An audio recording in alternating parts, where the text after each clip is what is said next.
आणि काही कीर्तन करता असे की इकडं 40ला घेतात आणि एखाद्याने 45 केलं की याला दांडी मारतात तिकडे जात्या. मग सांगा हे नरकाला जातील का स्वर्गाला जातील? आणि देणारे त्यांच्या मागं आहेच मग नरकाला. ते नरकाला आणि हे नरकाला. तुझे नाम धर्म वारकरी पंथा पांडुरंग. धर्माचे पालन करणे पाखांड खंडन, हेचे आम्हा करणे काम बीज वाढवावे नाम. प्रस्तुत कीर्तन रूपी सेवे करता घेतलेला जो अभंग आहे तो अभंग श्री संत जगद्गुरु देवनिवासी असणारे तुकाराम महाराज यांचा 4 चरणाचा अभंग असून या अभंगातून तुकाराम महाराज आपल्या अवतार कार्याचं वर्णन करतात किंवा अवताराला आल्यानंतर काय कार्य करणार आहोत याचं वर्णन या अभंगातून करतात. अभंगावर बोलण्यापूर्वी थोडा पर्याय द्यायचा. तो येणेप्रमाणे आज या ठिकाणी असणारा कार्यक्रम हा राधाकृष्ण मंदिर याचं द्वितीय वर्धापन दिन आहे. द्वितीय वर्धापन दिनाच्या निमित्ताने हा कार्यक्रम या ठिकाणी शिंगणापूर या गावी या पंचक्रोशीने या ठिकाणी आयोजित केलेला आहे. तसं आज कीर्तन तुमच्या ज्या मनात होतं ते काही नाही आहे का नाही. कीर्तनात बदल झालेला आहे आणि तो बदल झाला काही कारणास्तव. तो बदल झालेला आहे म्हणून कीर्तनकाराला वेळ नसेल तर मग कीर्तनकाराने कीर्तनकाराचा वेळ न्यावा लागतो. त्याप्रमाणे त्यांना वेळ नव्हता, त्यामुळं ताईनं सांगितलं का तुम्हाला कीर्तन करावं लागेल. म्हणलं काय हरकत नाही, जिथं उठं ऊन तिथं आम्ही आहेच. आणि म्हणून महाराजांना काही कारणास्तव येता आलं नाही आणि म्हणून त्या ठिकाणी माझ्यासारख्या साधारण कीर्तनकाराला कीर्तन करण्याचं या ठिकाणी भाग्य प्राप्त झालेलं आहे. या भागामध्ये या पंचक्रोशीमध्ये माझंही पहिलंच कीर्तन आहे. तसं कोपरगाव पंचक्रोशीत भरपूर होतं. डाऊज, शिंगणी, चांदे, कसरा हा भाग संपूर्ण वर्षातून 2-2, 3-3 कीर्तन होतात. पण या भागामध्ये स्वपन काका असताना सुद्धा कधी यायचं काही प्रसंग आला नाही. कारण या भागाचं वैभव, या पंचक्रोशीचं वैभव स्वपन काका करंजीकर आणि त्यांचं आमचं जवळून नातं होतं. दरवर्षी कार्यक्रमाला ते येत असत, खेडल्याला येत असत, हिंगणीला येत असत. परमपूज्य गुरुवर्य योगीराज तुकाराम बाबा यांचा असणारं कर्मभूमी खेडले झुंगे आणि जन्मभूमी हिंगणी कोपरगाव तालुका तुमचाच तालुका आहे.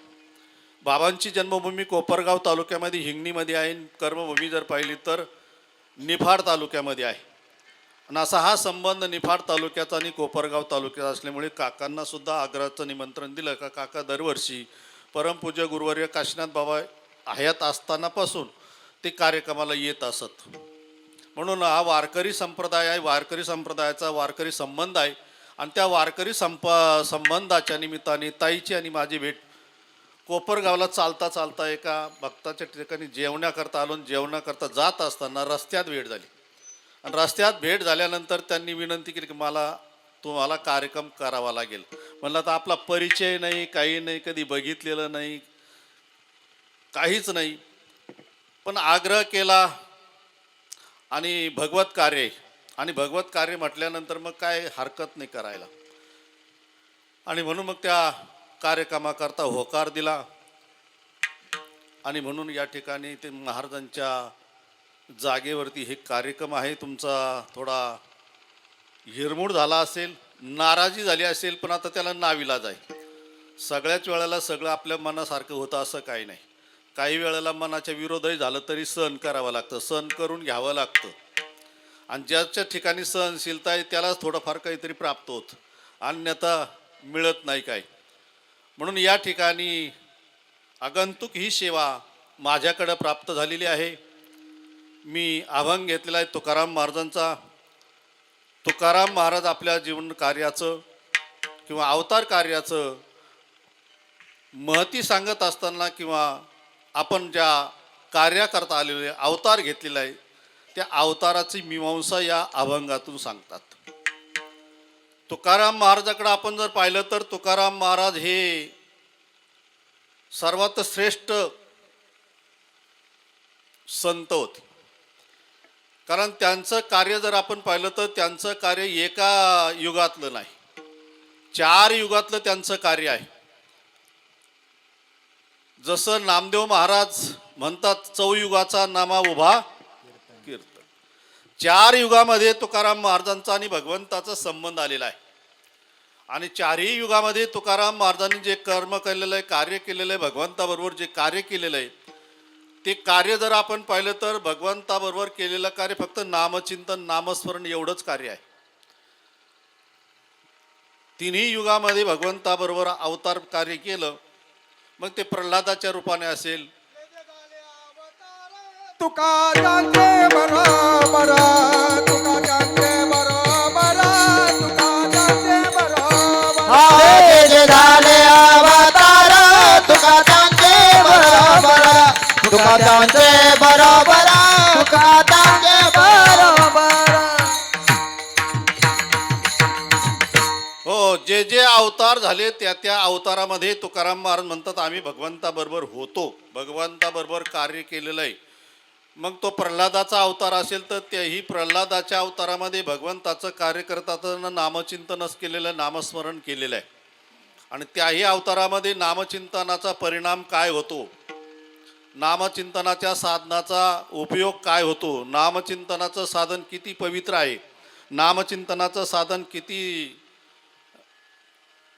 तेजस्वी आहे, किंवा ते नामचिंतनाचं जे साधन आहे त्या नामचिंतनाच्या साधनाची शक्ती काय आहे, हे सर्वसाधारण तुम्हा आम्हाला परिचित करून देण्याकरता तुकाराम महाराजांनी या 4ही अवतारामध्ये नामचिंतनाचंच साधन केलेलं आहे.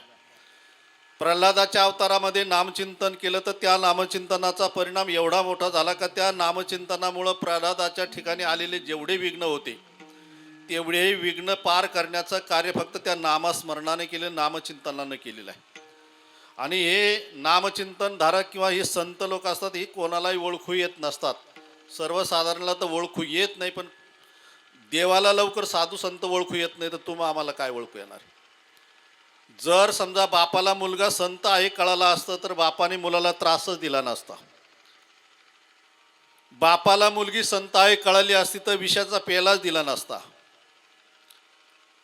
पतीला आपली पत्नी साधू आहे हे कळलं असतं तर मधलसीला त्रासच झाला नसता. मुलाला आपला वडील साधू आहे हे कळलं जर असतं तर हरिपंताने त्रासच दिला नसता नाथ महाराजाला. हे जे कार्य घडतं ते कार्य जरी साधू संतांच्या घरामध्ये जरी जन्म घेतला तरी पण साधू कळणं, संत कळणं तेवढं सोपं नाही. साधू लवकर कळत नाही, साधू कळणं फार अवघड आहे.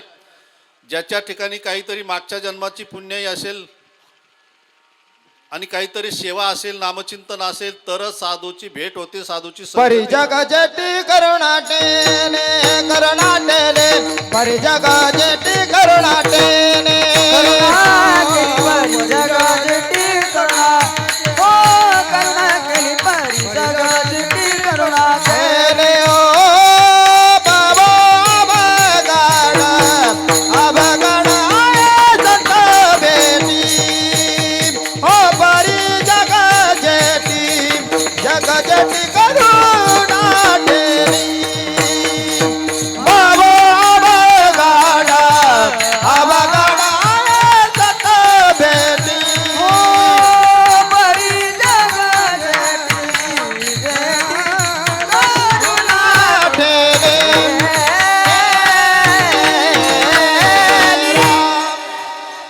हो, बहु अवघड आहे संत भेटी परी जग जिठी करुणा केली. भगवंताने कृपा केली तरच थोडंफार कळतं किंवा संगती होऊ शकते, अन्यथा आपली पुण्य असावी लागते, तसं कर्म असावं लागतं तर ती भेटी होते. अन्यथा संताजवळ जाऊन सुद्धा संत कळत नाही.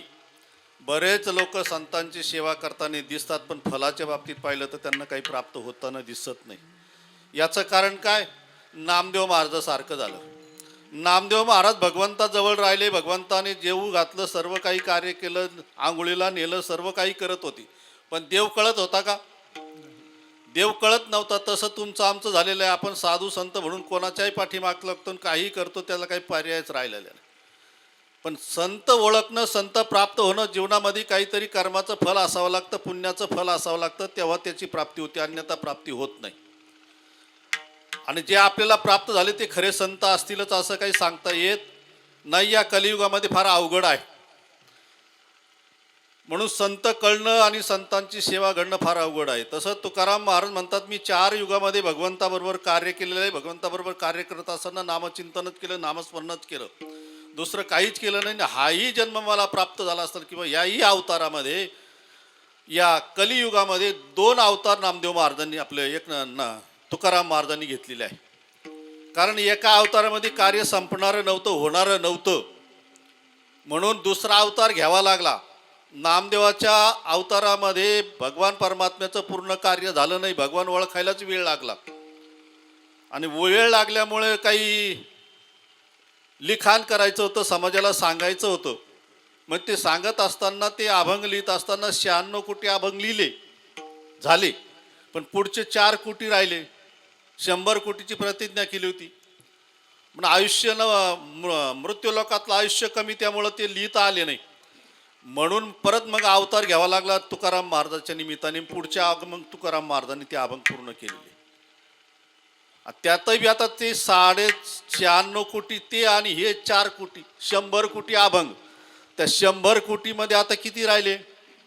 तुकाराम महाराजाचे जर पाहिले तर 4031 का काहीतरी अभंग आहे.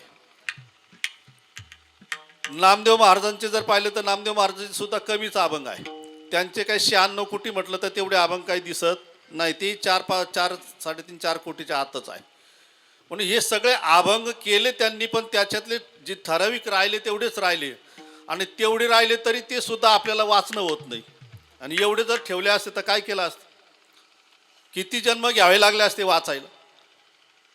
हे थोडे ठेवले तरी ते आपल्याला वाचणं होत नाही, आपल्याला पाहणं होत नाही.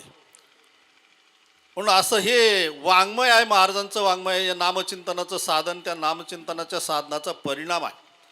म्हणून तुकाराम महाराजाला आपण जर बघू गेलं तर तुकाराम महाराज अभंगाच्या द्वारेच ओळखल्या जातात. चरित्राच्या द्वारे तुकाराम महाराजांची परीक्षा होऊ शकत नाही. कारण चरित्र लिहिणारे अनेक असतील, पण त्या चरित्र लिहिणाऱ्याला तुकाराम महाराज कळलेच असतील असं सांगता येत नाही. आणि कळूनच लिहिलं असेल असंही सांगता येत नाही. पण तुकाराम महाराज खरे जर पाहायचे असेल तर तुकाराम महाराजांची खरी ओळख जर घ्यायची असेल तर ती अभंगातूनच घ्यावी लागते, गाथ्यातूनच घ्यावी लागते. आणि गाथा वाचून, गाथा चिंतन करूनच त्याच्यातून तुकाराम महाराज कळतात. चरित्रातून तुकाराम महाराज कळत नाही. एवढं मोठं सामर्थ्य आहे तुकाराम महाराजांचं. आणि असे असणारे तुकाराम महाराज ते म्हणतात, आम्ही अवतार कार्य करण्याकरता आलेलो आहोत या जगामध्ये. आणि अवतार कार्य करण्याकरता आलो असताना, अवतार कार्य करत असताना तुकाराम महाराजांच्या 3 अवस्था आहे. या अवताराला आल्यानंतर तुकाराम महाराजांच्या ठिकाणी 3 अवस्था संभवतात. एक पहिली अवस्था आहे ती प्रापंचिक अवस्था आहे, बाल अवस्था आहे, प्रापंचिक अवस्था आहे. दुसरी अवस्था जर पाहिली तर विरक्तीची अवस्था आहे. आणि तिसरी अवस्था त्यांना प्राप्त झाली सिद्धत्वाची प्राप्त झालेली. म्हणून तुकाराम महाराजांनी पहिल्या अवस्थेमध्ये 12 वर्षामध्ये तर त्यांना काही खेळण्यात याच्यातच गेलं बालपण. ते काही समजलं नाही, खेळण्यामध्ये, पोरामध्ये, मित्रामध्ये, याच्यामध्ये बालपण गेलं. पण ज्या वेळेला समजायला लागलं, जबाबदाऱ्या पडायला लागल्या, आणि जबाबदाऱ्या पडल्यानंतर 12 वर्षानंतर तुकाराम महाराजांनी जो व्यवहार केलेला आहे तो व्यवहार वडिलाच्या सांगण्यावरून केलेला आहे, वडिलाच्या आग्रहास्तव केलेला आहे. आणि तो करत असताना त्याच्यातही त्यांनी कमकुवतपणा केला नाही. त्यांनी तेही कार्य आपल्या वडिलाच्या मनासारखं केलेलं आहे. लहानपण जरी गेलं असेल, बालगोपालामध्ये खेळत असताना तेही त्यांनी जे कार्य केलं तेही कार्य मात्र चांगल्याच प्रकारचं कार्य आहे. कधी कोणत्या मुलाशी भांडण किंवा घरी भांडण किंवा काही खोड कधी त्यांच्या चरित्रात काही ते दिसत नाही. आणि 12 वर्षानंतर, 12 ते 25 वर्षानंतर तुकाराम महाराजांनी चांगला संस्कार केला. तो संसार करत असताना कुठलंच उणीव भासू दिली नाही. वडिलाला जसा लागत होता, वडिलाला जो आनंद प्राप्त करून घ्यायचा होता, त्या आनंदाचा प्राप्ती करता जसा लागेल तसा संसार तुकाराम महाराजांनी त्या जीवनामध्ये केलेला आहे 10 वर्षामध्ये.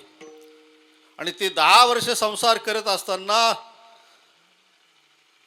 त्यांचा व्यापार होता, सावकारकी होती, शेती होती, धंदा होता, हे सर्व गोष्टी सांभाळून आणि आई वडिलाच्या मनेप्रमाणे इच्छेप्रमाणे सर्व व्यवहार ते करत असत. आणि व्यवहार करत असताना सुद्धा शुद्ध व्यवहार होता. किती शुद्ध व्यवहार होता का? एवढा शुद्ध व्यवहार होता का डोळे झाकून दुकानदार पुणे जिल्ह्यातले त्यांच्याकडे खरेदी करायला येत होते.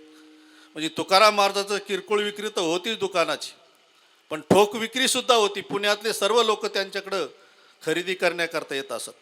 कारण तुकाराम महाराजांचा माल यायचा कोकणातून, मिरची कोकणातून येत असत आणि या भागातून गुळ घेऊन जायचे. तिकडून येताना मिरची मीठ घेऊन यायची. मोठा व्यापार होता. आणि हा व्यापार करत असताना तुकाराम महाराजांनी कोणाच्याही ठिकाणून आवाचे सवा पैसे घेतले नाही.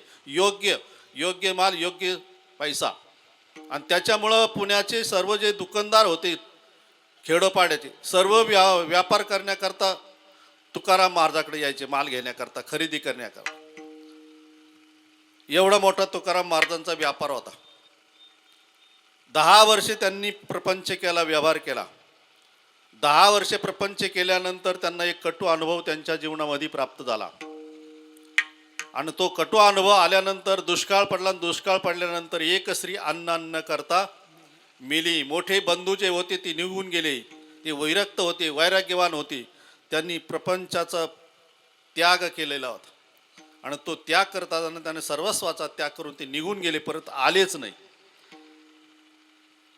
बायको एक अन्न करता मेली. एक मुलगा गेला. आणि हे आघात एका वर्षामध्ये त्यांच्याकडे आले. आणि ते आल्यानंतर 25 वर्षानंतर त्यांना वैराग्य प्राप्त झालं. आणि ती वैराग्य प्राप्त होण्याकरता सुद्धा त्यांना जी पत्नी प्राप्त झाली, ती पत्नी सुद्धा त्यांना वैराग्याला कारण ठरली. पत्नी असावी ते अशी असावी का ज्या पत्नीकडून वैराग्य प्राप्त होतं, जी पत्नी वैराग्याकडे नेऊन घालते, अशी पत्नी जीवनामध्ये प्राप्त व्हावी. तशी जिजामाता ही नुसती पत्नीच नव्हती, तर ती पत्नी नसून ती त्यांच्या जीवनातलं एक साधन होतं. परमार्थाचं साधन म्हणून त्यांनी त्या पत्नीकडे बघितलं होतं. पत्नीने सुद्धा त्यांना एक भगवंताचा सेवक म्हणून, माझे पती भगवंताची सेवा करतात, हा भाव तिच्या ठिकाणी असल्यामुळे तिनं सांगितलं, मी देवाला कधी भजणार नाही, देवाचं कधी दर्शन करणार नाही, पण माझ्या पतीची सेवा, त्यांनी जेवण केल्याशिवाय मी जेवणार नाही, त्यांना अन्न पोचवल्याशिवाय मी अन्न खाणार नाही. तुकाराम महाराजांचं जे भजन झालं त्याला कारण जर एक असेल तर त्याला कारण फक्त जिजामाताचे. जर जिजामातेनं जर वेळेवर भोजन जर दिलं नसतं, भाकरी घेऊन जर भंडाऱ्यावर गेल्या नसत्या, घोराड्यावर गेल्या नसत्या, उपाशी पोटी केलं असतं का भजन? झालं असतं का भजन? जरी कितीही विरक्त असलं तरी पण भजन करण्याकरता शक्ती निर्माण लागते ना, शक्ती लागते शरीरामध्ये. आणि शक्ती असेल तर भजन होतं. आणि म्हणून ती शक्ती निर्माण करण्याकरता, ती शक्ती देण्याकरता जिजामातेने दररोज महाराज गेल्यानंतर सकाळी लवकर उठावं, सर्व आवरावं, आपला व्यवहार प्रपंच सगळा आवरावा, महाराजांचं जेवण घ्यावं. आणि जेवण घेऊन भंडारा डोंगर, घोराडा डोंगर, भामचंद्र डोंगर, जिकडं जिकडं महाराज जातील तिकडं तिकडं त्यांनी जायचं. आणि महाराज जात असताना सांगून जात नव्हते की मी आमच्या डोंगरावर चाललो. ती जात असताना कोणत्याही डोंगरावर जात असत. आणि जिजामाता नंतर जायच्या, पण मग त्रास व्हायचा, या डोंगरावर पाय, त्या डोंगरावर पाय, त्या डोंगरावर पाय, वेळ व्हायचा. आणि वेळ झाला का त्यांना थोडं नाराजी वाटायची का आपण एवढं करतो, सगळी एवढं लवकर उठतो, सगळं करतो, पण हे महाराज कोणत्या भागाला जातात मला काही कळत नाही. त्याच्यामुळं मला हे दोन्ही तिन्ही डोंगर फिरता फिरता 12-1 वाजून जातो. आणि 12-1 वाजेपर्यंत माझे पती काय करतात, उपाशी राहतात. ही खंत त्यांच्या जीवनामध्ये होती. आणि ही खंत असल्यामुळे मग एक दिवस तुकाराम महाराजाला सांगितलं, महाराज तुम्ही काही करा, कुणीकडे जा, पण एक वेळ सांगून जात जा सकाळी का मी आमक्या डोंगरावर जाणार आहे. कारण मला तुमची वेळेवर भोजन पोहोचवण्याकरता येण्याकरता मला फार वेळ होतो. वेळेवर येता येत नाही, कारण तुम्ही कुठं जाता मला माहीत होत नाही. त्याच्यामुळे मी कधी बोराड्यावर जाते, कधी भामचंद्रवर जाते, तिथं नसले का परत यावं लागतं, मग परत तिथंही नसले का इकडे यावं लागतं. तिन्ही डोंगर मला फिरावे लागतात. मला फिरण्याचा काही त्रास नाही, मला काही मी त्याचा त्रास मानत नाही. पण त्याच्यामुळं काय होतं, तुमच्या जेवणामध्ये व्यत्यय येतो, वेळ होतो. आणि तुम्ही वेळेवर जर जेवले नाही तर मग मला ते बरं वाटत नाही. मग माझ्या जीवनाचं सार्थक काय? म्हणून तुमचं जेवण वेळेवर व्हावं. आणि तुमचं जेवण वेळेवर झालं का तुम्हाला भजन करण्याकरता वेळ मिळेल, ऊर्जा मिळेल, शक्ती मिळेल. त्याच्याकरता माझं इच्छा आहे का तुम्ही काय करा, रोज जात असताना सकाळी सांगून जात जा. तुकाराम महाराजांनी सांगितलं, मला तर देहून गावातून निघाल्यानंतर इंद्रायणी पास केली का इंद्रायणी पास केल्यानंतर मला समजत नाही मी कुणीकडे चाललो. ते नामचिंतन एकदा का सुरू झालं का माझे पावलं जिकडं जातील तिकडं मी जातो. मग आता याच्याकरता काय करायचं, मी कुठपर्यंत पाहायचं, कुठपर्यंत हिंडायचं, माझे दिवसेंदिवस वय वाढत चाललेलं आहे. तुकाराम महाराजांनी सांगितलं काय हरकत नाही, आवले एक काम कर, तू ज्या वेळेला इथून घरून निघशील गंगेच्या पलीकडे आले 3 रस्ते फुटतात, मग ज्या रस्त्याला तू कान लाव, ज्या रस्त्यातून माझ्या भगवंताचं नामचिंतन होईल त्या रस्त्यानं तू येत जा. तुकाराम महाराजांनी सांगितलं. काय शक्ती असेल तुकाराम महाराजांची. आणि तिथून पुढं मग जिजामाता काय करू लागल्या, त्या रस्त्याने जाऊ लागल्या. आणि त्या रस्त्याने जाऊ लागून मग तुकाराम महाराजांचं जे जीवन आहे सर्व सुधारण्याला वेळ लागत नव्हतं. नामचिंतन होऊ लागलं, नामस्मरण घडू लागलं. आणि हे घडता घडता तुकाराम महाराजाला वैराग्य निर्माण झालं. 25 वर्षानंतर सर्वस्वाचा त्याग करून टाकला, दुकान सगळं संपून टाकलं आणि वैराग्य धारण करून भगवंताचं नामचिंतन नामस्मरण. आणि मग तुकाराम महाराजांचं दुसरं लग्न झालं. कोणतं? विरक्तीशी लग्न झालं दुसरं. आणि एकदा विरक्तीचं लग्न झाल्यानंतर, विरक्त झाल्यानंतर तुकाराम महाराजांनी प्रपंचात लक्षच दिलं नाही. मग सगळा प्रपंच जिजामातेनं सांभाळला. आणि त्या विरक्तीमध्ये तुकाराम महाराजांनी काय केलं, फक्त भजनच केलं, नामस्मरण केलं, नामचिंतन केलं. आणि ती विरक्ती साधल्यानंतर नामचिंतन साधल्यानंतर भगवान परमात्मा एक दिवस भेटायला येतात. आणि भगवान परमात्मा भेटायला आल्यानंतर तुकाराम महाराज म्हणतात आता सार्थक झालं, माझं जीवन पूर्णत्वाला प्राप्त झालेलं आहे. भगवान परमात्मा भेटले. भगवान परमात्माने भेटल्यानंतर भगवान परमात्माने सांगितलं का तुकाराम महाराज आता तुमचं जे नामचिंतन आहे, नामस्मरण जे आहे हे आता बंद करा, बस करा, भरपूर झालं, तुम्हाला ते पूर्ण प्राप्त झालेलं आहे. माझी एक इच्छा आहे का तुम्ही आता इथून पुढं काय करा, कवित्व करण्याकरता सुरुवात करा.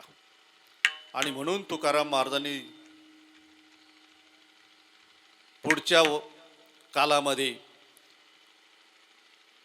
सिद्धी प्राप्त झाली. आणि सिद्ध अवस्था प्राप्त झाल्यानंतर तुकाराम महाराजांनी अभंगाला सुरुवात केलेली, समाजाला सांगण्याला सुरुवात केली. तोपर्यंत तुकाराम महाराजांनी कोणाला उपदेशही केला नाही, कोणाला सांगितलंही नाही, काहीच केलं नाही. फक्त आपला एक चिंतन नामस्मरण. आणि त्याचा परिणाम ज्या वेळेला भगवान परमात्मा प्राप्त झाले, सिद्धी प्राप्त झाली आणि सिद्ध अवस्था प्राप्त झाल्यानंतर तुकाराम महाराजांनी अभंग लिहिण्याला सुरुवात केलेली आहे. आणि अभंग लिहित असताना मग तुकाराम महाराजांच्या जीवनामध्ये जसा जसा प्रसंग निर्माण होईल त्याप्रमाणे तुकाराम महाराजांनी काय केलं, अभंग लिहिण्याला सुरुवात केली.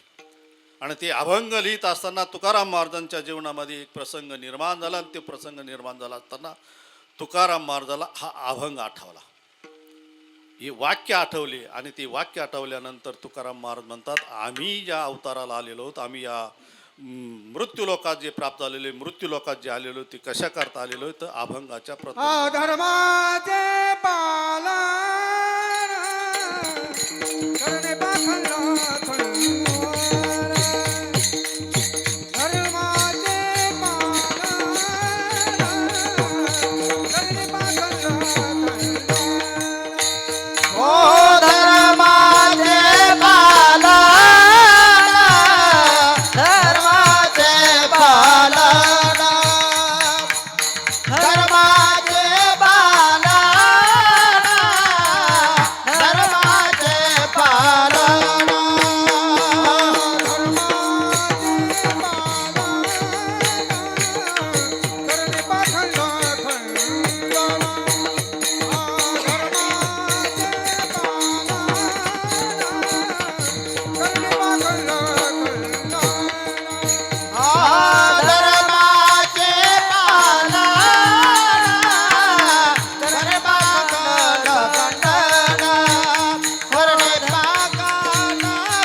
करणे पाचान खंडन हेचे आम्हा करणे काम हेचे आम्हा करणे काम हेचे आम्हा करणे काम हेचे आम्हा करणे काम धर्माचे पालन करणे पाचान खंडन हेचे आम्हा करणे काम हेचे आम्हा करणे काम धर्माचे पालन करणे पाखंड करणे हेचे आम्हा करणे काम हो हिची आम्हा करणे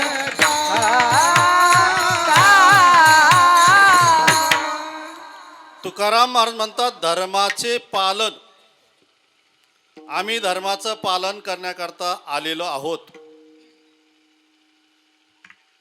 धर्म स्थापनेकरता नाही.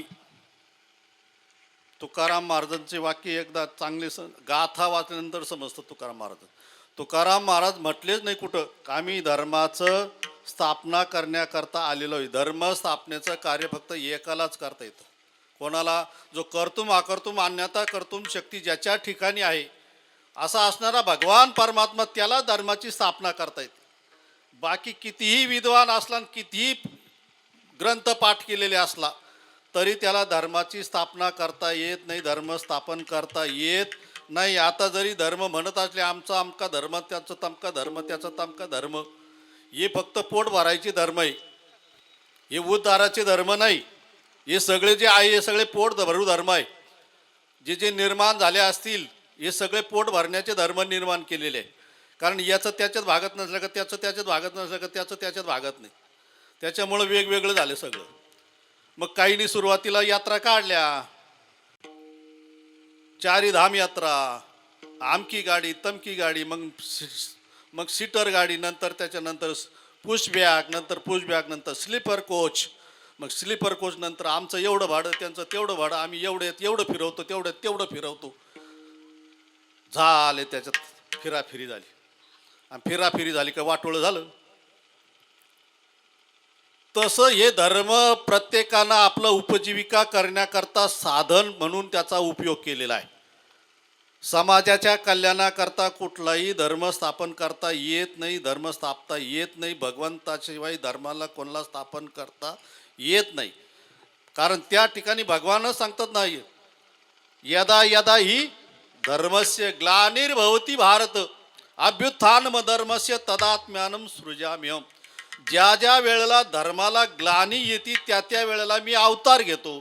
आणि अवतार घेतल्यानंतर भगवान परमात्मा सांगतात का मी ती अवतार घेतल्यानंतर जे अधर्मी आहे त्यांचा नाश करतो आणि जे धर्माचं रक्षण करणं त्यांचं सांभाळ करतो. भक्ता राखे पायापाशी दुर्जनाशी संवारी. ज्याला धर्म स्थापन करायचा त्याच्याकडे ती शक्ती असावी लागते. कोणती शक्ती? का जे दुराचारी त्यांचा नाश करावा लागतो.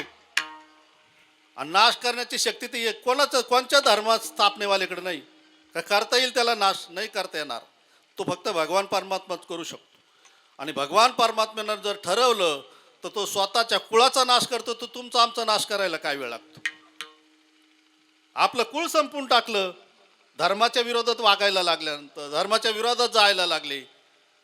सामान्य फक्त महात्म्याची चेष्टा म्हणून केलं, चिंदे बांधले, पोट मोठं केलं आणि म्हणे मला काय होईल, एवढाच प्रश्न होता. पण एवढ्या प्रश्नावर भगवंतांनी सांगितलं का आता यांनी सुरुवात केलेली आणि हे जर वाढत जर गेलं, याला जर खंडन नाही केलं आणि वाढत जर गेलं तर या जगाचा नाश होईल. म्हणून त्याच्याकरता भगवंताने काय केलं? पूर्ण कुलाचा नाश करून टाकलेला आहे. पण देव असं सांभाळीत नाही, देव नाश करतो. धर्म स्थापन करायचं असलं तर देव नाश करतो आणि मग धर्माची स्थापना करतो. तसं संत अवताराला आल्यानंतर धर्माची स्थापना करत नाही, धर्माचं रक्षण करण्याचं काम करतात. आणि धर्माचं रक्षण करणारा जो असतो तो दुरितालाही सांभाळतो आणि सज्जनालाही सांभाळतो. दुरिताचा दूरपणा नष्ट करतो आणि सज्जनाचा सज्जनपणा वाढवतो, पण त्याचा तिरस्कार करत नाही. संतांच्या बाबतीमध्ये तुम्ही बघा, नामदेव महाराज असतील, ज्ञानेश्वर महाराज असतील, एकनाथ महाराज असतील, तुकाराम महाराज असतील, या संतांचे सगळ्यांचे चरित्र जर पाहिले तर या संतांनी कुठल्याही एखाद्या दुराचार्याला त्याला संपवलेलं दिसत नाही, मंबाजीबानी काट्याच्या काठीनं मारलं तरी पण मंबाजीबाच्या हातपाय चेपण्याकरता तुकाराम महाराज गेले.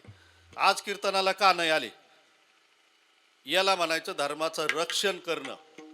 कारण तुकाराम महाराजांच्या काळामध्ये सगळे विरोधच होते ना, तरी पण तुकाराम महाराजांनी सगळ्यांचा विरोध पत्करून आणि त्यांचा विरोध न करता त्यांना कसं आपल्याकडे घ्यायचं, कसं सांभाळायचं याचं सर्वस्व जाणून भगवंताची चिंतन करून, नामस्मरण करून आणि भगवंताची शक्ती प्राप्त करून त्या शक्तीच्या द्वारे त्यांचा दुष्टपणा नष्ट केला.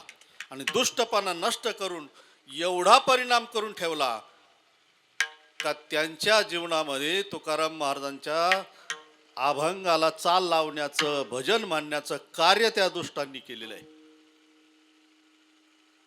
इतकी मोठा परिणाम हे तेली बाबा होते ना, ज्यांच्या करता तुकाराम महाराज मृत्यूलोकात आले मुठभर माती टाकण्याकरता, हे सुद्धा विरोधी होते, तुकाराम महाराजांच्या विरोधी होते. तरी पण तुकाराम महाराजांनी त्यांना सुद्धा त्यांचा विरोध नष्ट करून आणि त्यांना सुद्धा आपल्या कीर्तनात उभं राहण्याचा मान दिला. आणि शेवटी त्यांना भुजना म्हणून मुठभर माती टाकण्याकरता यावं लागलं. रामेश्वर भट्टाचं मोठं उदाहरण आहे. यांचा दुष्टपणा घालवण्याचं कार्य केलं, पण त्यांना मारण्याचं कार्य संतांनी केलेलं नाही. म्हणून संत कार्य करण्याकरता येतात, अवतार घेतात. ते अवतार घेत असताना ते धर्माचं रक्षणा करता येतात, धर्माच्या स्थापनेकरता येत नाही. आणि धर्माची स्थापना संतालाही करता येत नाही, कोणालाही करता येत नाही. तो फक्त एकच भगवान परमात्माच करू शकतो, त्याचाच तेवढा अधिकार आहे. ज्याला स्थापना करता येते त्याला नाशही करता येतो. म्हणून जगाचा नाश जर करायचा असलं तर तो देव ठरवल त्याच वेळेला होईल. नाही तर तुम्ही आम्ही कितीही प्रयत्न केले तरी जगाचा नाश होऊ शकत नाही. म्हणून सध्याच्या काळामध्ये आपण जर बघितलं तर सध्याचा काळ जर बघितला तर सध्याचा काळ फार वाईट काळ चाललेला आहे. आणि प्रत्येकाने आपला धर्म विसरलेला आहे आणि आपला धर्म विसरल्यामुळे ही दुःख भोगण्याचं कार्य आपल्या ठिकाणी प्राप्त होत आहे. म्हणून धर्म जर म्हटला तर तुकाराम महाराजांच्या धर्माचे पालन करण्याकरता आम्ही आलेलो आहे. धर्माचे असे दोन प्रकार आहे, प्रवृत्ती लक्षण धर्म आणि निवृत्ती लक्षण धर्म. त्याच्यापेक्षा साधं सांगितलं तर एक साधारण धर्म आणि एक विषयी धर्म.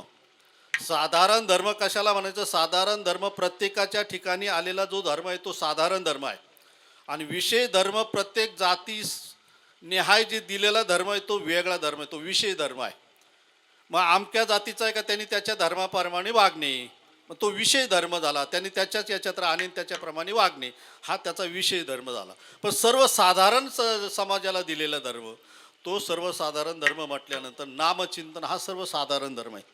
मग तो 4 वाक असेल तरी त्यांनी केला तरी त्याला उद्धार मिळतो, पूर्वमीमांसा असेल त्यालाही उद्धार मिळतो, जैन धर्मी असेल तरी त्याचाही उद्धार कशामध्ये आहे? नामचिंतनामध्ये.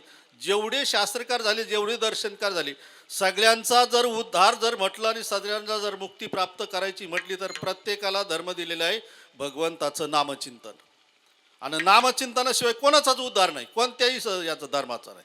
सगळ्या धर्माला एकच साधन आहे, कोणतं? भगवंताचं नाम.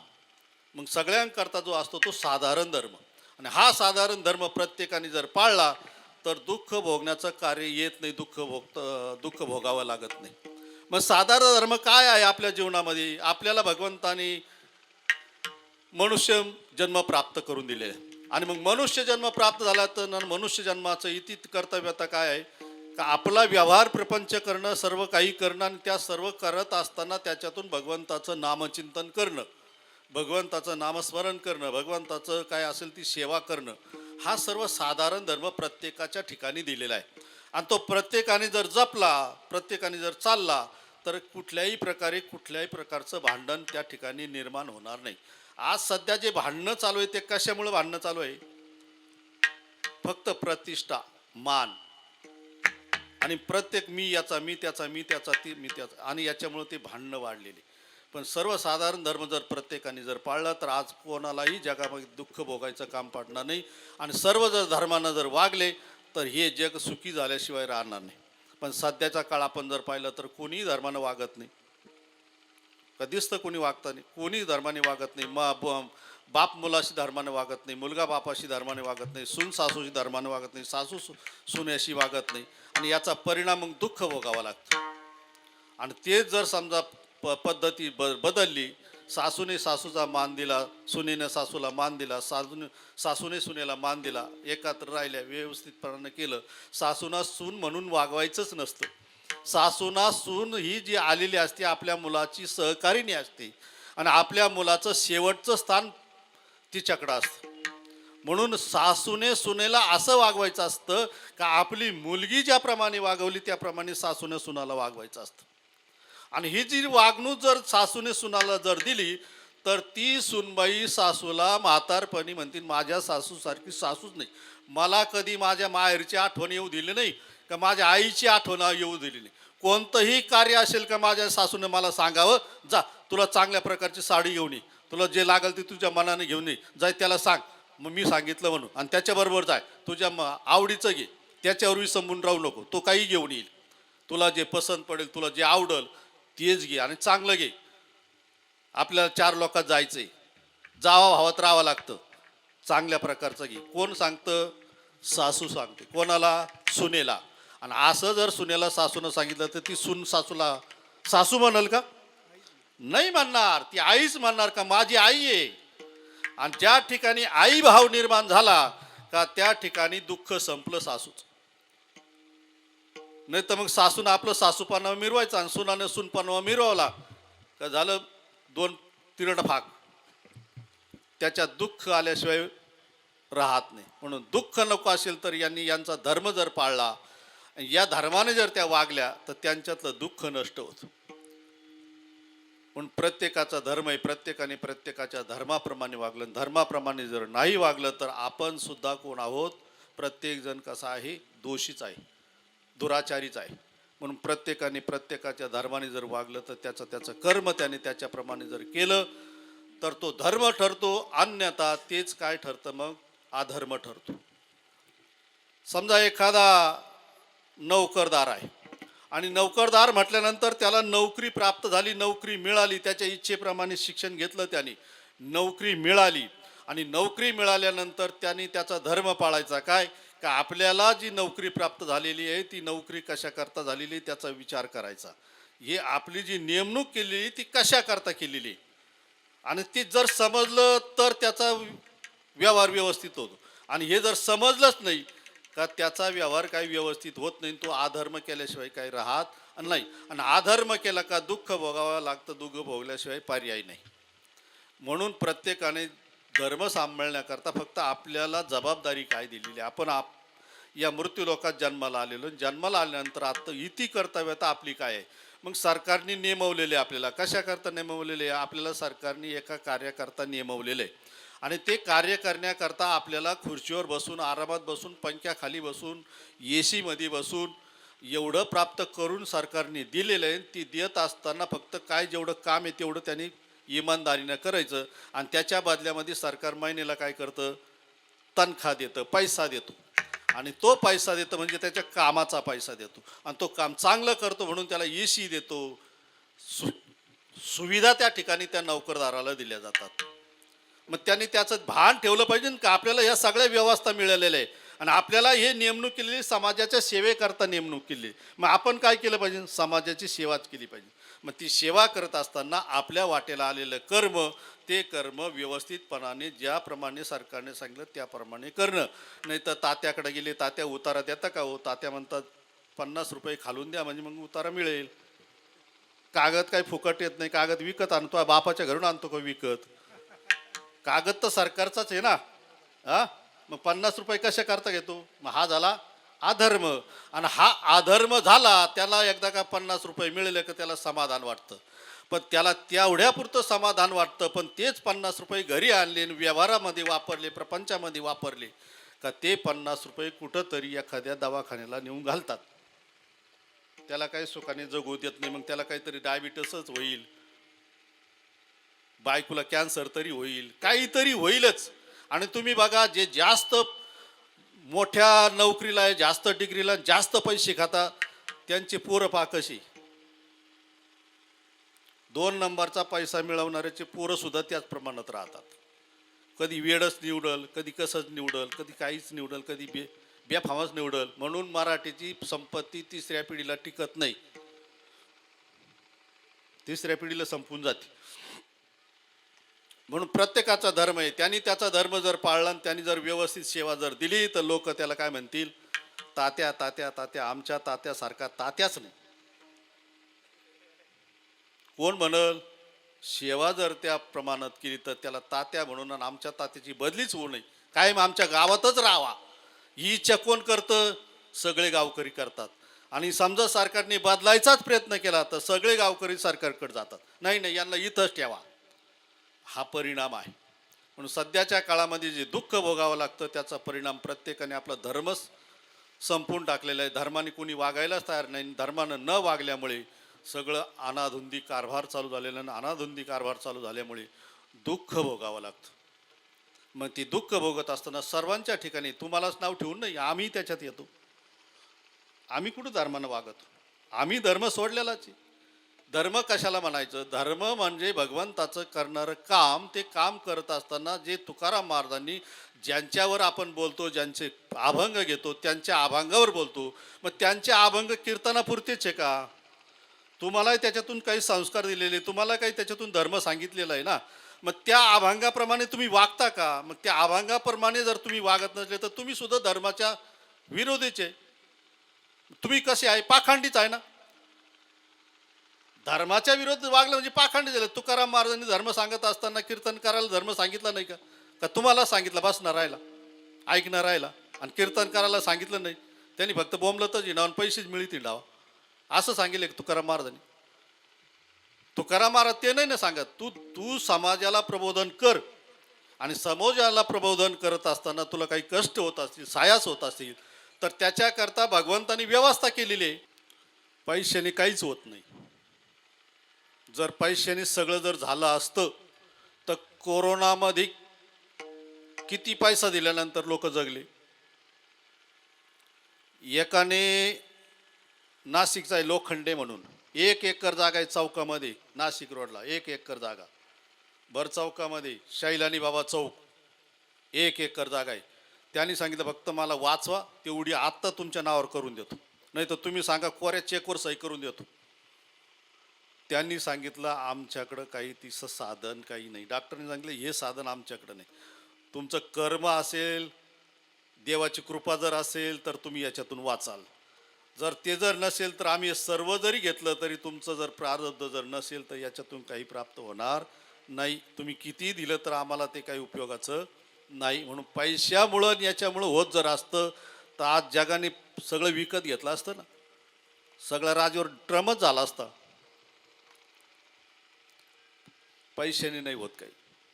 पैसा ही नून कामी. जर पैशाने होत असतं तर तुकाराम महाराजाकडे काही कमी पैसा होता का? तुकाराम महाराज एवढे श्रीमंत होते, एवढे श्रीमंत होते म्हणतात का तुकाराम महाराजांच्या सासरवाडीला, तुकाराम महाराजांच्या सासऱ्याकडं त्या काळामध्ये 3,500 एकर ऊस होता. किती? 3,500 एकर ऊस. तुमच्या तालुक्यात किती आहे? एवढा ऊस तुकाराम महाराजांच्या सासऱ्याकडे होता. आणि मग असा सासराने एखाद्या हातावरच्याला पोरगी देईल का? त्याने विचार केला असेल ना, ज्या अर्थी तुकाराम महाराजाला पोरगी दिली त्या अर्थी तुकाराम महाराज 3,500पेक्षा जास्तच असतील ना. तुमचा व्यवहार कसा काय चालतो? तुम्ही मोठा सोयरा बघणार ना मुली करता, का लहान बघणार? मोठाच बघणार. मग त्या काळामध्ये त्या 3.5 एकर ऊसावाल्यानं जो सोयरा बघितला तो सोयरा त्या मापाचाच असेल ना. तुकाराम महाराज श्रीमंती तेवढी असेल ना. पण एवढी जरी श्रीमंती होती तरी तुकाराम महाराजांनी सर्वस्वाचा त्याग करून फक्त भगवंताचं नामचिंतन, एक नामचिंतन. आणि नामचिंतन हे आपलं काय आहे? धर्म आहे. आणि हा धर्म आपल्या असल्यामुळे या जीवनाला आल्यामुळे मनुष्य देहाला प्राप्त झाल्यानंतर मनुष्य देहाची इती कर्तव्यता काय जर असेल तर ती भगवंताचं नामचिंतन. ते नामचिंतन घेता घेता तुम्ही बाकीचा व्यवहार तुम्हाला दिलेला आहे. हे सगळे भोग जे दिलेले भोग तुमच्या कर्मानुसार तुम्हाला ते प्राप्त झालेले आहे. तुम्हाला ते भोग मिळवता येत नाही. तुम्हाला जर भोग मिळवता येत असते, तुम्ही जर त्याच्यामध्ये स्वतंत्र जर असता आणि तुमच्या मनाप्रमाणे जर तुम्हाला भोग मिळवता आले असते तर तुम्ही आज मोदीचे बाप झाले असते. मिळवता येतात का? रात्रंदिवस कष्ट करून तुम्ही कष्ट करता, रात्रंदिवस पळता, धावता. होता येतं का मोदी सारखं? होता येतं का ट्रम्प सारखं? होता येतं का? नाही होता येत. का होता येत नाही? कर्माचं बंधन आहे त्याच्या ठिकाणी. आणि कर्माचं बंधन असल्यामुळे तुम्ही कितीही प्रयत्न केला तर तिथपर्यंत जाऊ शकत नाही. आणि कर्म जर बलवत्तर असेल तर तुम्ही रात्रंदिवस जरी झोपा घेतल्या तरी चौकडून येत राहील. सासूरवाडीचाही बुडीत, पोराच्या सासूरवाडीचाही बुडीत, चुलत्याचाही बुडीत, सगळेच गोळावत आणि काही न सायास करता सगळेच मिळत. पण या मिळणाऱ्याला दान करण्याची इच्छा होत नाही. काय भानगड असेल काय, ज्याच्याकडे जास्त पैसा त्याला दान करण्याची कधी इच्छा होत नाही, आणि ज्याच्याकडे कमी पैसा का त्याला वाटतं काय करून काय नाही असं होतं. कर्माचं बंधन आहे आणि कर्माचं बंधन असल्यामुळे हे मिळवता येत नाही, मिळू शकत नाही. आपण म्हणतो आम्ही मिळू आम्ही मिळू आम्ही मिळवतो, आम्ही काहीच करत नाही, आपल्याला काहीच करता येत नाही. म्हणून प्रत्येकाच्या ठिकाणी कर्माचं बंधन आहे. त्या कर्माच्या बंधनामुळं त्या कर्मानुसार आपलं जीवन जगायचं राहतं, हे जीवन व्यतीत करायचं असतं. आणि ते व्यतीत करत असताना आपल्याला जी लागणारी पुढच्या जन्माची पुंजी आहे ती फक्त नामचिंतन नामस्मरण. म्हणून तुकाराम महाराज म्हणतात तुम्ही काही करू नका, तुम्हाला कुठल्या प्रकारचं बंधन नाही, कुठं जाऊ नका. कामामध्ये काम काही म्हणा राम राम, कुठं जाऊ नका, कोणाच्याच मागं पळू नका आणि कोणाचं ऐकूही नका. आणि जर लईच ऐकत बसले तर मग काय होईल, घात झाल्याशिवाय राहत नाही. आणि धर्माचा नियम असा आहे, धर्माच्या नावाखाली मिळवलेला पैसा हा कधीही सुख प्राप्त होऊ देत नाही. तुम्ही कितीही प्रयत्न करा, भगवंताचं नामचिंतन करू, भगवंताच्या कथा सांगून, भगवंताची महती सांगून, संतांची महती सांगून, आणि याच्यावर जर पैसा मिळवला का त्याचं वाटोळं क्या होईल याचं सांगताच येत नाही. अनेकांचे उदाहरण आहे, जसं गंगेतली वाळू उचलल्यानंतर श्रीमंत होतो पण श्रीमंती टिकत नाही.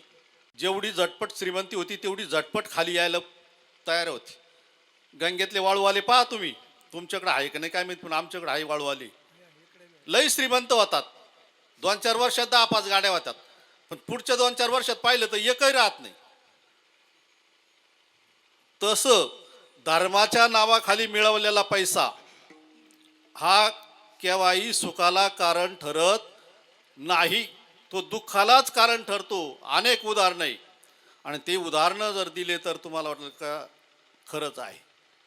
म्हणून जीवनामध्ये चांगला विचार करा, कोणाच्याही मागं लागू नका, कोणाच्या मागं जाऊ नका आणि कोणाचंही ऐकू नका. जे तुकाराम महाराजांनी सांगितलेले, ज्यांना सिद्ध्या प्राप्त झालेल्या आहेत, सिद्धी प्राप्त होऊन सुद्धा त्या सिद्धीचा उपभोग ज्यांनी घेतलेला नाही, असे जे महात्मे ज्ञानेश्वर महाराज, तुकाराम महाराज, नाथ महाराज, काय शक्ती होती यांच्याकडं. व ज्यांच्याकडं पाठीवर मांडे भाजण्याची शक्ती होती, नाही निर्जीव भिंत चालवण्याची शक्ती होती. आणि एवढी शक्ती असताना सुद्धा त्यांनी मग विरोध केला असता का, मग यांच्याकडे कशाला गेले असते, त्यांच्या भावंडाकडं शुद्धीपत्र करता. आणि आई वडिलाला त्यांच्या देहांत प्रायश्चित्त घ्यावं लागलं कशा करता, एकच धर्म. आणि धर्मात आल्यानंतर, या जगात आल्यानंतर जगाच्या धर्माप्रमाणेच वागावं लागतं. म्हणून आई वडील जरी असले तरी पण त्यांना सुद्धा देहांत प्रायश्चित्त घ्यावं लागलं, समाजाच्या करता करावं लागलं. समाज करतो तसं शास्त्राने सांगितलं त्याप्रमाणे वागावं लागतं. शास्त्र सांगेल ते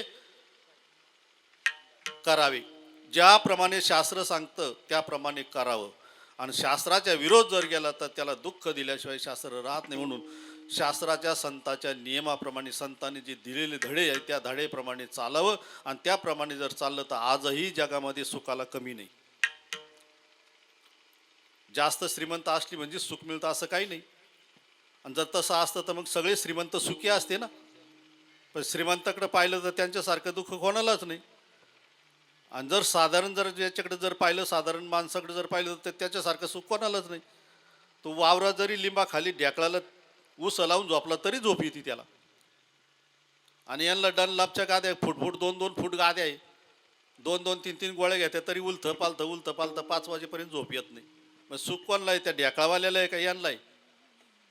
सुख कशाला म्हणून, जर जगात जीवनामध्ये सुखच जर नसेल तर ते मिळवायचं कशा करता, पैसा कशा करता मिळवायचा. कीर्तनावर 40,000 घ्यायचे, कशा करता घ्यायचे याच्यात विचार केला पाहिजे ना. कशा करता घेतो आपण आलो कशा करता, समाजाला आपण सांगतो काय आणि त्याच्यातून हे घेतो काय, आणि हा घेतलेला आपण देतो काय, कोणाला देतो, कुठं देतो.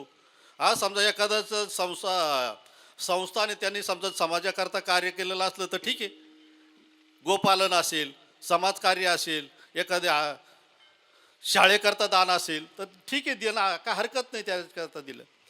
आणि पण हे यांच्या देण्याकरता यांनी दिलेलं यांना दिलेलं दान तुम्ही दान देता. हे दान फक्त कशा करता देता? विनोद करता, हास्य करता.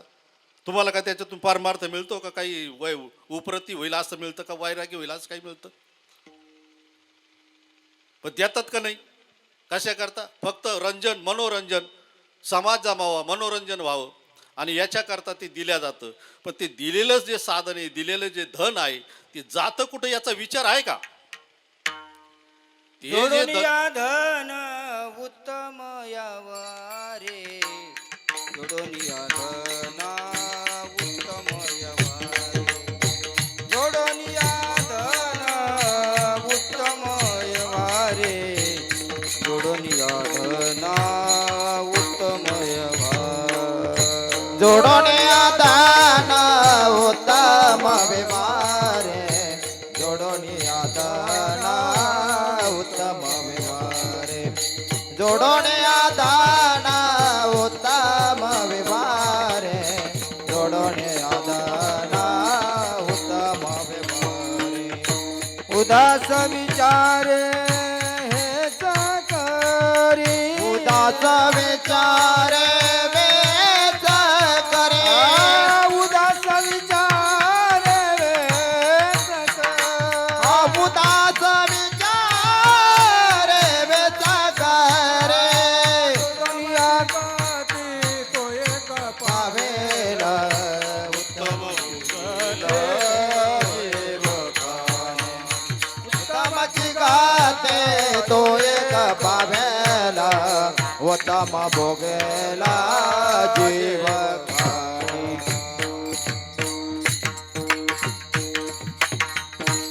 म्हणायला सोपं आहे.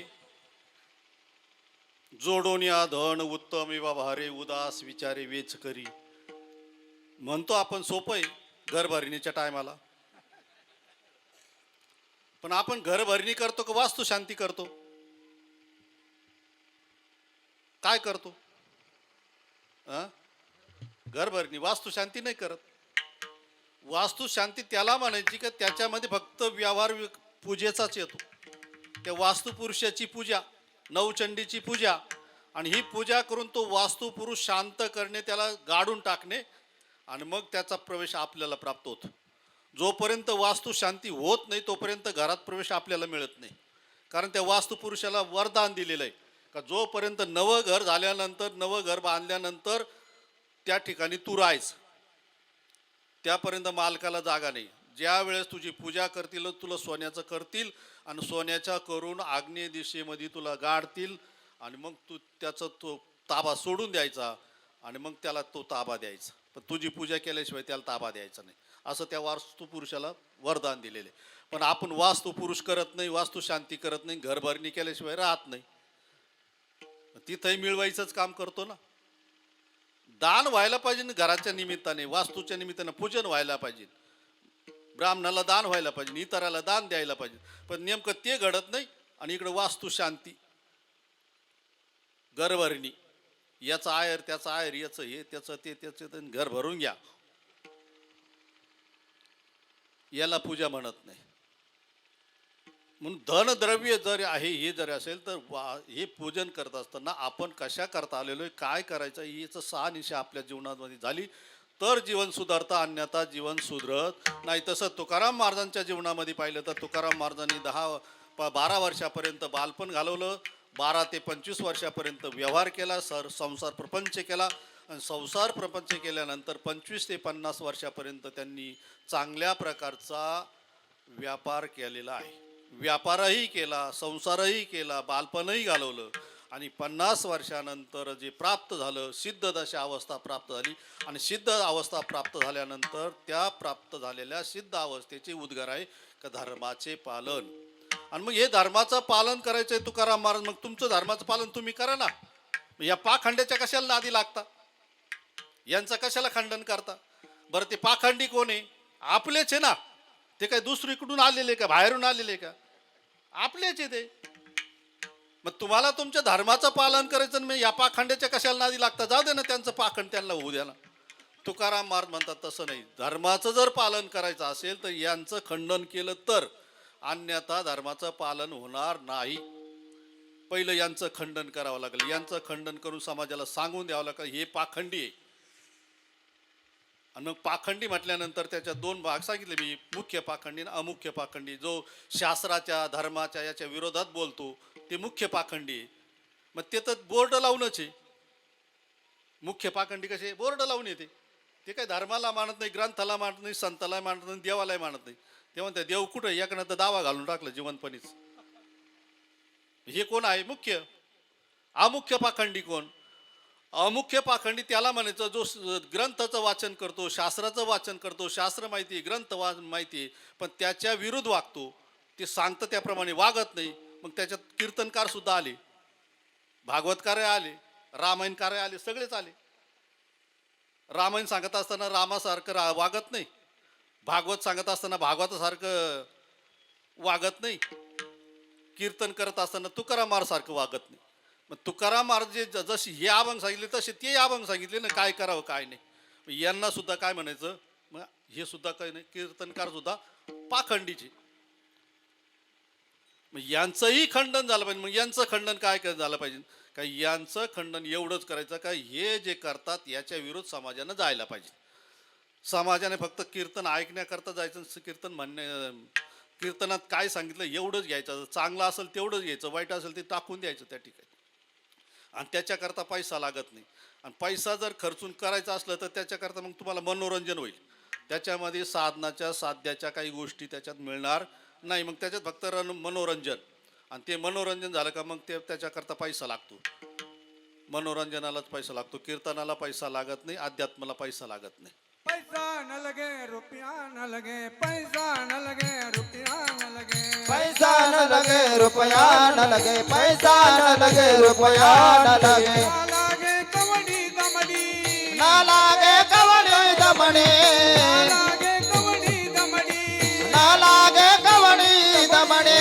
राम राम राम बोलो राम राम राम बोलो राम राम राम राम बोलो राम राम राम. हा बोलो राम राम राम, बोलो श्याम श्याम श्याम, बोलो राम राम राम, बोलो श्याम श्याम श्याम. हो, भगवान चिंतनाकरता, भगवंताच्या सेवेकरता, समाजसेवेकरता पैसा लागत नाही, पैशाचं काम पडत नाही. उलट भगवान परमात्म्याचं चिंतन केलं असताना भगवान परमात्मा त्याच्यामध्ये सहकार्य करतो. आणि आपल्यावर आलेलं जे संकट आहे ते संकट भगवान परमात्मा सहजासहजी पार करून येत असतो. म्हणून संतांच्या बाबतीमध्ये, या संतांच्या बाबतीमध्ये आपण जर पाहिलं तर तुकाराम महाराजांवर आलेले संकट भगवान परमात्म्याने कसे निवारण केले हे सर्वांना माहीत आहे. पाखंड्याचं खंडन करायचं तुकाराम महाराज म्हणतात. पाखंडी जर कोण आहे तर पाखंडी आपलेच आहे. भांडणं कोणात होतात? घराघरातच भांडणं आहे, बाहेरून थोडीच भांडणं आहेत. आजही भांडणं चालू आहे. ते कुठं चालू आहे? आपल्यातच भांडणं आहे, बाहेरचे जे थोडीच भांडणं आहे. का तुमच्या एखादा नाशिक जिल्ह्यात आला आणि तुमच्या बांध कोरला एखाद्याने आणि त्याच्यावरून भांडण झालं, असं कधी दिसलं का? असं कधीच होत नाही. मग बांध कोण कोरतं? शेजारीच कोरतो. भांडण कोणात होतं? शेजारीवरच होतं. म्हणे पाखंडी जे म्हटलेले आहे तुकाराम महाराज म्हणतात पाखंड्याचं खंडन झालं पाहिजे. विठ्ठला विठ्ठला विठ्ठला विठ्ठला विठ्ठला विठ्ठला विठ्ठला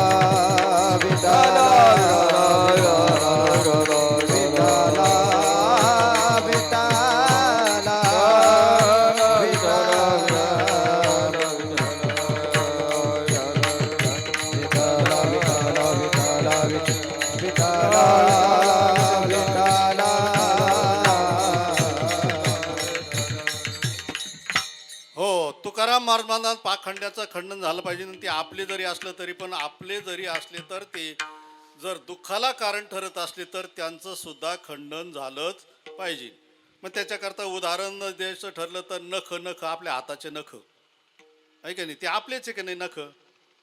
नख आपलेच आहे. मग आपण 15 दिवसाला का बरं कट करतो?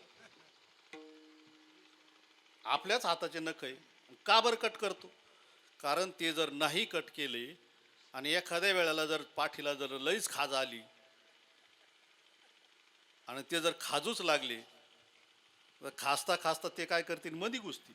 आणि मधी त्यांनी एकदा का घुसाव केला का ते मात्र जखम केल्याशिवाय राहत नाही. नखाची जखम म्हणलं का मग फार वाईट, ती काही लवकर बरी होत नाही, अतिविषारी नख. आणि म्हणून ते जरी आपले असले तरी पण त्याचं खंडन हे 15 दिवसाला करावंच लागतं. जर नाही केलं तर ते शरीराला दुःख दिल्याशिवाय राहणार नाही, आणि शरीराला जर दुःख झालं तर शरीर लवकर संपल्याशिवाय राहणार नाही. म्हणून नख जरी आपले असले तरी ते कट करावेच लागतात, त्याचं खंडन करावंच लागतं. केस डोक्यावर आपले जरी असले तरी पण ते काही दिवसांनी त्याला खंडन करावंच लागतं, कापावंच लागतात. ते वाढवून देता कामा नये. लईच वाढले तर मग खाजायची पाळी होती, है की नाही? मग त्याच्याकरता त्याचं खंडन करावंच लागतं. दळणातले खडे काढावेच लागतात. जर खडे काढलेच नाही तर दळण ओझ घडत नाही. त्याच्याकरता दळणातले खडे काढूनच करावं लागतं. नाहीतर मग खाता खाता ते जर कचकच लागलं तर किती सुंदर गहू असले, किती करणारी सुगरण असली तरी पण तो एक खडा जरी गेला तर ती सुगरणीलाही किंमत नाही आणि त्या गव्हाच्या पिठालाही किंमत नाही. मग त्याच्याकरता ते चांगलं घडावं, त्याच्याकरता त्याच्यातले खडे निवडावेच लागतात. शेतीत जर तुम्हाला पीक चांगलं यावं असं वाटत असेल तर त्याच्यातलं तण हे काढावंच लागतं. तण जर काढलं नाही तर पीकच हातात येणार नाही. मग ते पीक हातात येण्याकरता काय करावं लागतं? तण काढावं लागतं. आणि ज्याची उपासना करतो, जे वाढवतं ते वाढत नाही, ज्याची नको त्याची केली का ते वाढल्याशिवाय राहत नाही. आपण गहू पेरतो, खत घालतो, पाणी घालतो तरी गहू वाढत नाही, आणि तण त्याच्यापेक्षा डबल चालत. का चालतं? कारण त्याला वाढ होण्याची इच्छा नसते तरी पण ते काय करतं? वर डोकं करतं. तसे हे पाखंडी जरी तुम्हाला वाटतात ते, पण हे पाखंडी काय करतात? चांगल्याला लवकर खाली घालण्याचं काम करतात. म्हणून यांचं नष्ट करावं लागतं, यांचं खंडन करावं लागतं. जसं तणाचं खंडन आहे तसं याचं खंडन झाल्याशिवाय धर्माची स्थापना धर्माचं रक्षण होत नाही. म्हणून करणे पाखंड खंडन. मग तुकाराम महाराज विचारलं, तुम्ही पाखंड्याचं खंडन कसं करणार? हेची आम्हा करण कामा हेची आम्हा करण कामा हे श्यामा करणे कामा, हे श्यामा करणे कामा, हेची आम्हा करण कामा हेची आम्हा करण कामा हे श्यामा करणे कामा, हे श्यामा करणे कामा.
तुकाराम महाराज म्हणतात, धर्माचं रक्षण करायचं आहे. धर्माचं रक्षण जर व्हायचं असेल तर त्याच्याकरता काम करावं लागले. कोणतं काम? बीज वाढवावे नाम. धर्माचं जर मूळ बीज काय असेल तर नाम हे धर्माचं मूळ बीज आहे. आणि नाम एकदा वाढलं का धर्म आपोआप वाढतो, धर्म आपोआप वाढल्या जातो. म्हणून पहिलं काम करावं लागेल, बीज वाढवावे नाम. आम्हाला नामरूपाने ते बीज वाढवावं लागेल. ते जर बीज वाढलं का या पाखंड्याचा नाश झाल्याशिवाय राहत नाही.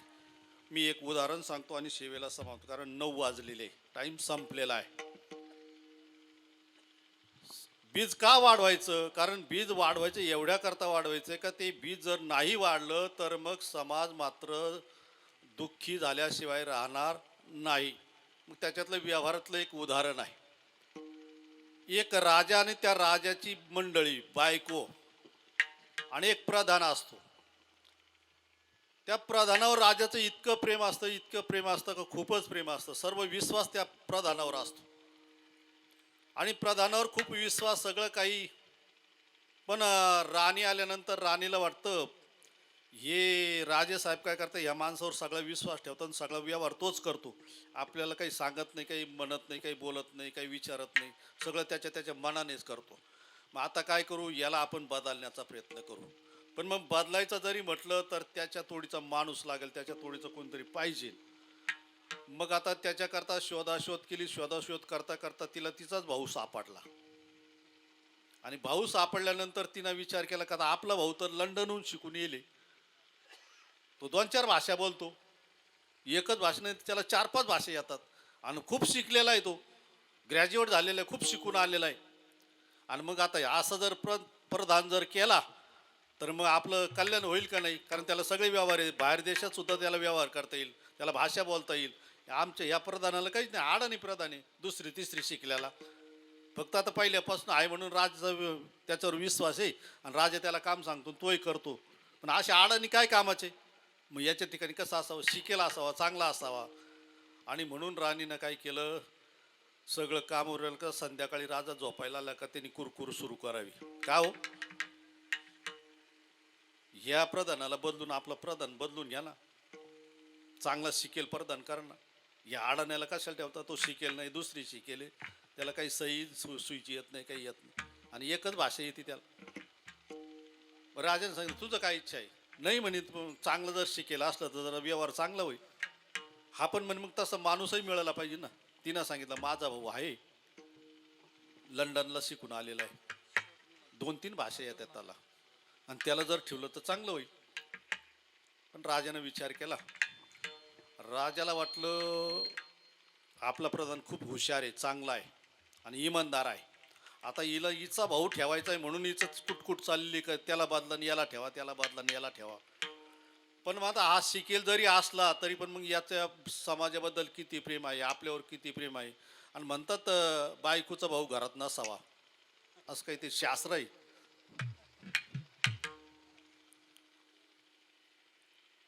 पण आता ते रोज उठून कटकट सुरू व्हायला लागली.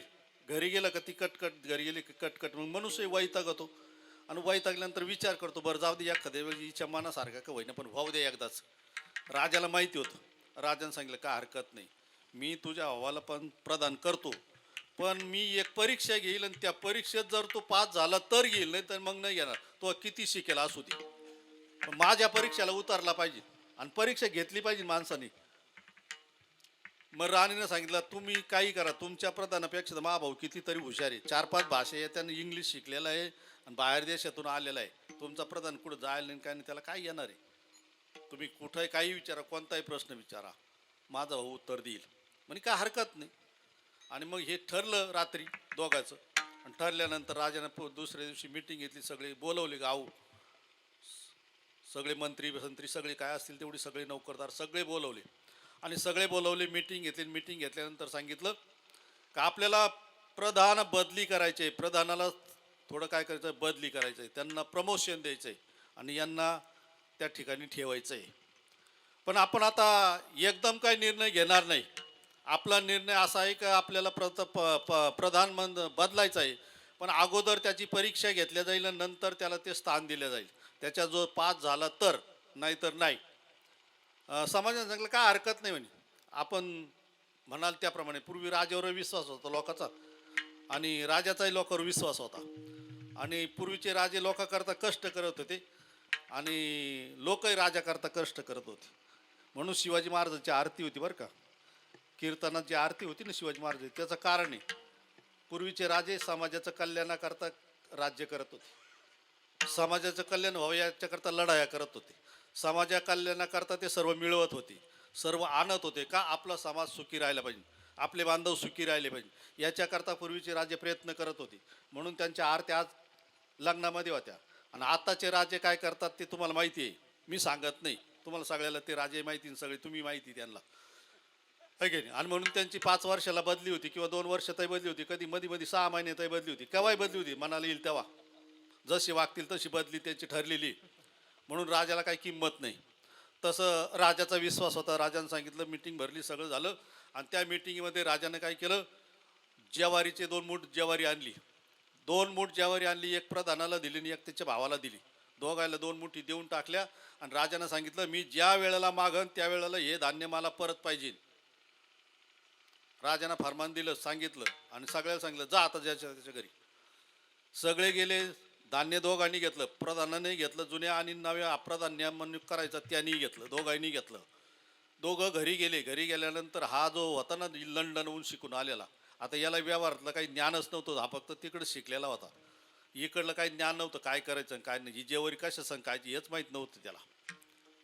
त्यांनी काय केलं, एक सुंदर असं मलमली कापड आणलं, त्याच्यात बांधलं, त्याच्यावर दुसरं कापड बांधलं, त्याच्यावर तिसरं कापड बांधलं, त्याच्यानंतर एक पेटी केली, त्याच्यात चांदीची पेटी, त्याच्यानंतर परत वरून सोन्याची पेटी, त्याला कुलूप एकदम पॅक करून टाकलं आणि ती पेटी आपल्या कमरालाच ठेवली. कधी राजा मागेल याचं काही सांगता येत नाही, त्यांचा काही भरोसा नाही. राजा लोक लहर आल्यावर त्याने ती पेटी पक्की करून ठेवली आपल्या कमराला. कोणी? राणीच्या भावाने. आणि जुना प्रधान होता, तो जुना प्रधान रात्रभर झोपला नाही. त्याने विचार केला, राजाने काही दिलं नाही, सोनं दिलं नाही, मौल्यवान वस्तू दिले नाही, माणिक दिले नाही, हिरे दिले नाही, काही दिलं नाही, हे धान्य कशा करता दिलं असेल, काय उद्देश असेल. त्या प्रधानाने रात्रभर झोपलं नाही, सारखा त्याच्या डोक्यामध्ये टक राहिला, विचार राहिला, का दिला असेल, का दिला असेल, का दिला असेल. आणि त्यांनी रात्रभर विचार केला. पहाटी त्याच्या चिंतनामध्ये लक्षात आलं का ज्या अर्थी राजाने धान्य दिलं त्या अर्थी राजाचा काहीतरी उद्देश असला पाहिजे. मग आता यांचा उद्देश जर फेल झाला तर आपण प्रधान पदाला राहणार नाही. मग त्याने विचार केला, सकाळी उठल्यानंतर त्याला रात्रभर झोप नाही, चेहरा एकदम कसा तरी झाला, पण केली, आंघोळ केली, सगळं काही गेलं, देवपूजा काय होतं ते केलं, राजदरबारामध्ये गेला. आणि राजदरबारामध्ये गेल्यानंतर राजाला सांगितलं, साहेब म्हणे ही आपली गावाच्या कडेला 1 एकर जमीन आहे, ती जर मला 1 वर्षाकरता दिली तर बरं होईल. राजाने सांगितलं काय हरकत नाही, आता जुना प्रधान म्हणल्यानंतर आणि विश्वासू प्रधान, तुला काय करायचं करून टाक.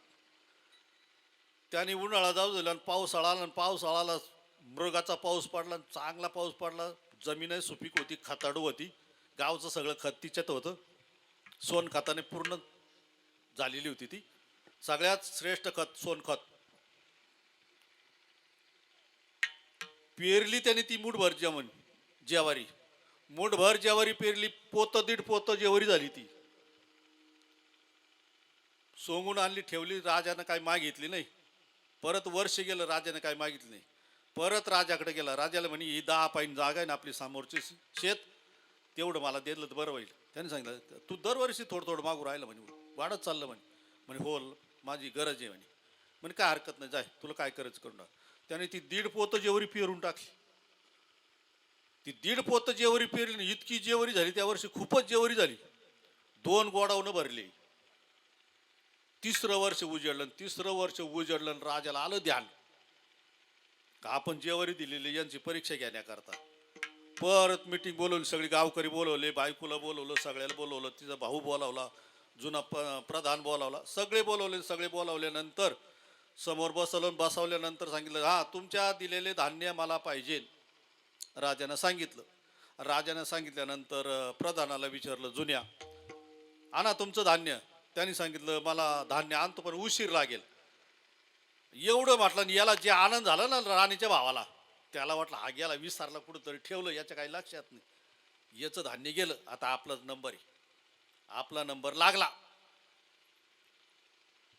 त्याचं झालं. आणि याला विचारलं, म्हणे तुमचं धान्य हे काय की कमरालाच बांधलेली, आणलं, सगळ्याच्या समोर उघडलं, पेटी खोलली, सगळं उघडलं, ते कापडा काढला, मध्ये पाहिलं तर पीठ काय होतं, पीठ झालेलं होतं त्या धान्याचं, सगळं खराब झालं होतं. ते उघडलं, सगळ्याला दाखवलं, हे बा राणीच्या भावाला आपण मूठभर धान्य दिलं होतं, त्याने जशाचं तसंच ठेवलं, पण त्याचा उपयोग नाही, ते पीठ होऊन गेलं. आणि या झालं, विचारलं तर याला हा म्हणतो उशीर लागेल, काय भानगडी काही कळा ना म्हणे, याचं इसरलं का कुठंतरी पडलं असेल, असंही झालं असेल. मग तो उठला जुना प्रधान, तसं नाही म्हणे राजेसाहेब, तुम्ही जे दिलेलं धान्य जे होतं ना ते मूठभर, मग मी तुमच्याकडून पहिल्या वर्षी 1 एकर जमीन मागून घेतली, ती पेरून दिलं, त्याचं 1.5 पोतं झालं. परत तुम्ही काय मागितलं नाही, मग ते 1.5 पोतं परत तुमच्याकडून पायीन भर जमीन घेतली, त्याच्यात पेरून दिलं. आता त्याचे 2 गोडाऊन भरलेले, माझं ते गोडाऊन थोडं जिथं आणता येईल मला. गोडाऊन भरून ठेवलेले 2 गोडाऊन. राजाने टाळी वाजवली आणि राजाने टाळी वाजवल्यानंतर राणीला सांगितलं, ए ये तुझं भाऊ लंडनहून शिकून आलेलं आहे, त्याला आहे का आकलीचा पत्ता म्हणे. धान्य दिलं त्याने, ते नासून टाकलं म्हणे, पीठ केलं त्याचं. महाप्रधान हुशार आहे म्हणे, त्याने 2 वर्ष जरी समाजाला दुष्काळ पडला तरी 2 कोटर संपायची नाही म्हणे. याला म्हणतात प्रधान. बीज वाढवावे नाम. तसं धर्माचं रक्षण करायचं असलं तर जे धर्माचे रक्षक आहे, धर्म सांगणारे आहे, यांनी पहिला विचार करावा धर्मरक्षणाकरता काय करावा. या परिषदान भानगडीने याच्या भानगडीत पडूच नाही. कोणताही धर्म कोणत्याही धर्माला त्रास देत नाही, माझं ठाम मत आहे. कोणताही धर्म कोणत्याही धर्माला त्रास देत नाही आपल्या वागणुकीने. आजही खेड्यापाड्यातले धर्म सगळे 12 बलुतेदार एकत्र नांदतात, एकूणाराच्या लग्नाला जातात, एकूणाराच्या घरी खातात आजही. आणि शिवाजी महाराजांनी 12 बलुतेदार पाळले होते. कशा करता होते? एकूणाराचा व्यवहार त्याच्याशिवाय घडत नाही, आजही घडत नाही. आणि सगळे व्यतुष्ट निर्माण झालं केवळ हे सगळे बाजूबाजूला झाल्यामुळं. आजही तुम्ही एकोप्यानं जर नांदायचं असलं तर सगळ्याला एकत्र करा आणि मैत्रीनं नांदा. आजही सुख मिळाल्याशिवाय गावाला सुख मिळाल्याशिवाय राहणार नाही. पण हे काय झालेलं, हे 4-2 डोक्याने त्यांचं स्वार्थ करता आणि ते स्वार्थ साधण्याकरता तुमच्या आमच्या दिली मारामारी लावून झुंज लावून झाले मोकळे. तुम्हाला मारामाऱ्या करायला ना आपण आहेत. आपणही कळून घेतलं पाहिजे का हे कशा करता चाललेलं आणि कशा करता करतो आपण. आपला त्याच्यात फायदा काय, करायचा कशा करता, हा प्रत्येकाने विचार केला. कीर्तनकार जर असेल तर कीर्तनकारांना सुद्धा विचार केला पाहिजे. आपण लोकांना कीर्तन सांगतो घेतलं पाहिजे. त्यांनी मनाने दिलेलं असलं तर ठीक आहे, तुम्हाला दिलं म्हणून घ्या. पण तुम्ही जर आरे रावीनाच घेतलं नाही, 40,000 पाहिजे, नाही तर माझ्याकडे दुसरी सुपारी. आणि काही कीर्तन करता असे की इकडं 40ला घेतात आणि एखाद्याने 45 केलं की याला दांडी मारतात तिकडे जात्या. मग सांगा हे नरकाला जातील का स्वर्गाला जातील? आणि देणारे त्यांच्या मागं आहेच मग नरकाला. ते नरकाला आणि हे नरकाला.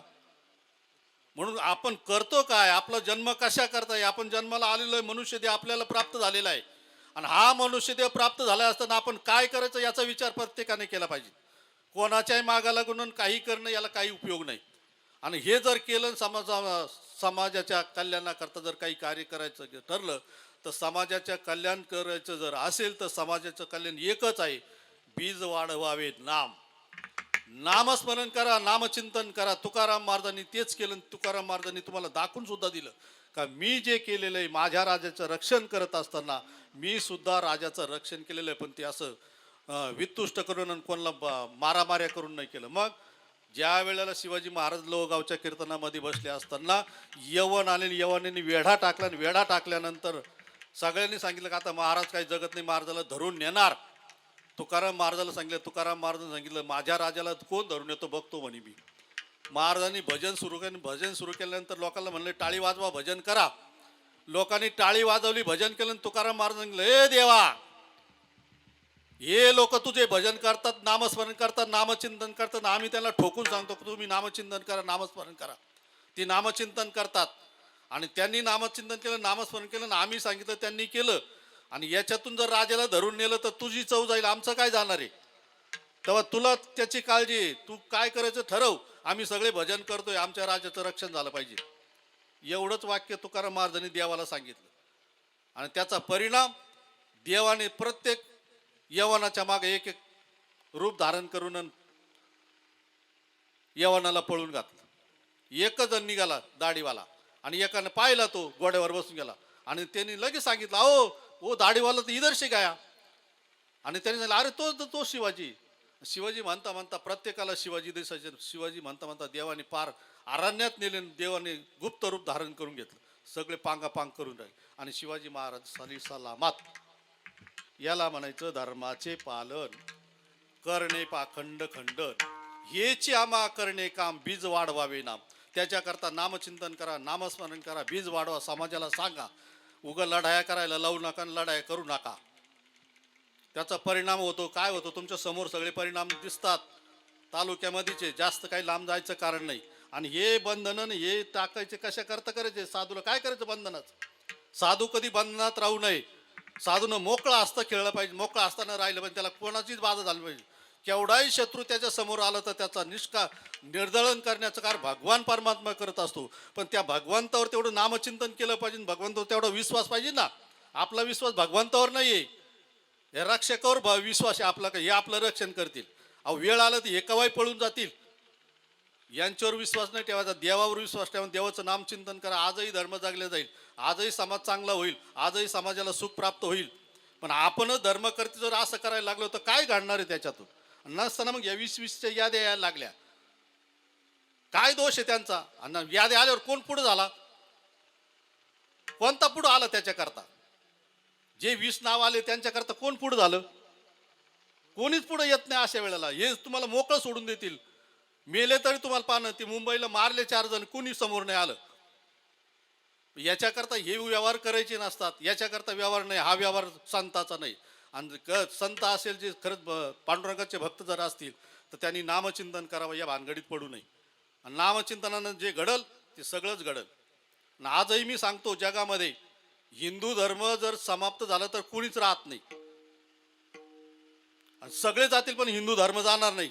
तुम्ही किती रक्षण करा, नाही तर नका करू, हिंदू धर्मच जागणार. शेवटी हिंदू धर्मच तारक ठरणार आहे सगळ्या जगाला. आणि त्याच्याकरता तुम्ही कशाला लोकांना मारणी घालतात आणि समाजामध्ये तेढ निर्माण करून देतात. हा असा तो तसा तो तसा. हा समाजात एखादी कीड, एखाद्या झाडाला कीड लागली ते झाडं उपटून टाका.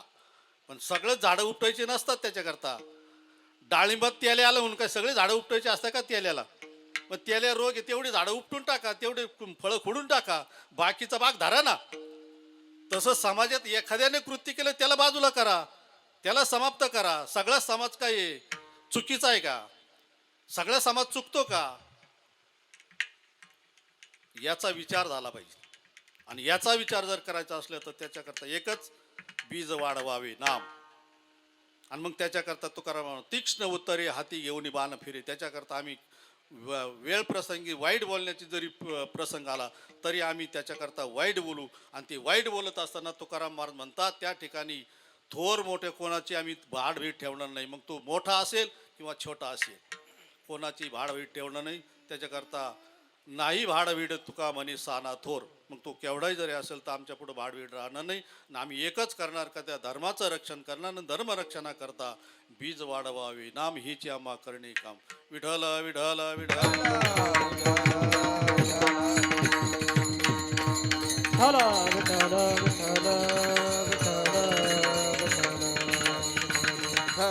हो. आणि म्हणून जगामध्ये तुम्हाला आज जर सुख जर पाहिजे असेल तर सुखाकरता एकच साधन आहे, ते फक्त भगवंताचं नामचिंतन, नामस्मरण. बाकीचे जे सगळे साधनं आहे, सगळे साधनं दुःखाला कारण आहे. आणि ते दुःखाला कारण जर नसते तर जे साधना करतात ते सुद्धा दुःख भोगतात. तुमच्याच तालुक्यातलं उदाहरण सांगायला काय हरकत नाही, आहे का नाही. धर्माच्या नावाखाली जर अनाचार केला तर त्याचा परिणाम काय होतो. धर्म तेवढं सोपा नाही, धर्म फार अवघड आहे. आणि या धर्माच्या नावाखाली ज्यांनी ज्यांनी व्यवहार केला, ज्यांनी ज्यांनी प्रपंच केला, त्याचं वाटोळं झालेलं आहे आत्तापर्यंत. म्हणून धर्माच्या नावाखाली, धर्माच्या याच्याकरता पैसा मिळवायचा नसतो, धर्मावर व्यवहार प्रपंच करायचा नसतो. आणि जर केला त्याचं परिणाम बसता येत नाही एवढं आणतात. मग हे यमच आहे, इथली यमच आहे. जोडीती तुडीती मारिती निष्ठूर, हा यम लोकच आहे. तिथं गेल्यानंतर कळतं, इकडं आपल्याला काही नाही वाटत. पण एकदा का त्या यमाच्या ताब्यात गेलं आणि त्यांचे काही एकदा फटके बसायला लागले, पट्टेचे फटके, त्याच्यानंतर त्या प्लास्टिकच्या काठीचे फटके, चांगला चालणारा माणूस दुसऱ्या दिवशी लुळा होऊन जातो, लुळा. एवढा परिणाम होतो त्या यमाचा. मग ती यम काही साधे नाही. हात जेवढं केलं तेवढंही वाकलं तिथं वकतो, दुसरीकडे नाही वकत, पण तिथं वाकल्याशिवाय राहत नाही. याला म्हणायचं धर्माचा पैसा. आणि हा धर्माचा पैसा जेवढं वर नेतो ना तेवढा खाली आणायला बी सामर्थ्यवाने. किती वेळाच खाली आणायचं ते सुद्धा धर्म त्यांच्याकरता भगवंतानी ती सुद्धा योजना करून ठेवलेली आहे. आणि हे आपण लक्षात घेतलं, पण याचा विचार केला. झोपायच्या आधी याचा विचार करा आणि मग ठरवा कुठं जायचं, कोणा मागं जायचं, काय करायचं, आपलं जीवन कशा करताय. नुसतं बायको पोरं सांभाळणे आणि माई बंगले बांधण्याकरता आणि गाड्या घेण्याकरता आणि उडवण्याकरता याच्याकरता जीवन नाही दिलेलं आहे. ते तुमच्या प्रारब्धातून मिळेल तुम्हाला. पण खास जर तुम्हाला जीवन सार्थक करायचं असेल तर त्याच्याकरता नामचिंतन नामस्मरणच शेवटपर्यंत तेच कामाला येईल आणि नंतरही तेच कामाला येईल. आणि तेच करत जर राहिलं आणि ते करता करता जर व्यवहार केला, ते करता करता जर पैसा मिळवला तर तो पैसा कधीही अधर्माला ठरणार नाही, अधर्माकडे जाणार नाही. म्हणून हा अधर्माचा पैसा मिळवायचा जर असेल तर त्याच्याकरता हे सगळं सुटतं. आणि अधर्मानं जो पैसा मिळतो तो मात्र कधीही सुख लाभू देत नाही. म्हणून झालेली सेवा भगवंताच्या चरणी समर्पित करून, कारण आपला वेळ 10 मिनिटं जवळजवळ 15 मिनिटं जास्त झालेली. विठोबा रखुमाई